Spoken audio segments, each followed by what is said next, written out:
வாங்க அப்படின்ட்டு. இங்கே பாருங்கள், சமையல் போய்கிட்டு இருக்குது. நம்ம அண்ணன் பாருங்கள் அப்படி போட்டுக்கிட்டு பயமுத்திரை அப்படிங்கிறது மாதிரி இருக்குது. எல்லாம் ஆளுக்கு ஒவ்வொருத்தரும் சமைக்கிறதுக்கு பிஸியாக இருக்கிறாங்க. நம்ம அப்படியே வீடியோ எடுத்துக்கிட்டு இருந்தோம். வாங்கிட்டு வந்த சிக்கன், மட்டன் என்னென்ன இருக்கோ எல்லாத்தையும். வேறு தான் நம்ம அண்ணன் நாளைக்கு தான் இவர் பேசுவார். இன்றைக்கி வேறு தூக்கம் போச்சு, அவ்வளோதான். டேய், இன்றைக்கி என்ன தூங்க விட மாட்டீங்களடா அப்படிங்கிறது மாதிரி. இப்போ நீங்கள் பார்க்குறதெல்லாம் காணாமல் போனவர்கள் பற்றி அறிவிப்பு இல்லைங்க, நாங்கள் தான். நைட் டைங்கிறதுனால அப்படி இருக்குது. பாருங்கள், வேறு தான் காமெடி. நம்ம அதில் எவ்வளோ சீரியஸாக பேசினாலும் சிரிச்சுக்கிட்டு இருப்பாப்புல. அடுத்தது போட்டு வாங்கப்பா, வாங்கிட்டு வந்ததெல்லாம் பொறிக்க ஆரம்பிச்சிருங்க அப்படின்ட்டு ரெடி பண்ணிக்கிட்டு இருந்தாங்க.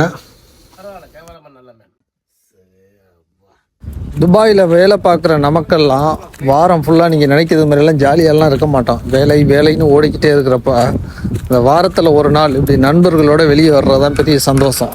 பாருங்கள், சந்தோஷமான முகத்தெல்லாம் நீங்கள் பார்க்குறங்க. திரும்ப திரும்ப பார்க்காதீங்க, பயந்துருவீங்க. இப்போ பார்த்தீங்கன்னா இதுக்கு பின்னாடி எம்ஜிஆர் பாட்டு ஓடிக்கிட்டு இருந்துச்சு, ஆடலுடன் பாடலை கேட்டு. அது மாதிரி பாட்டெல்லாம் இதில் போட்டோம்னா காப்பிரைட்டு போட்டு எதுவும் பார்க்க விடாமல் பண்ணிடுவாங்க. அதனால் பின்னாடி ஓடுற பாட்டெல்லாம் மீட் பண்ணிட்டு தான் நாங்கள் பேசிக்கிட்டு இருக்கிறோம். இப்படி பார்த்தீங்கன்னா எப்போ எங்களுக்கு போர் அடிக்குதோ அப்போல்லாம் கிளப்பி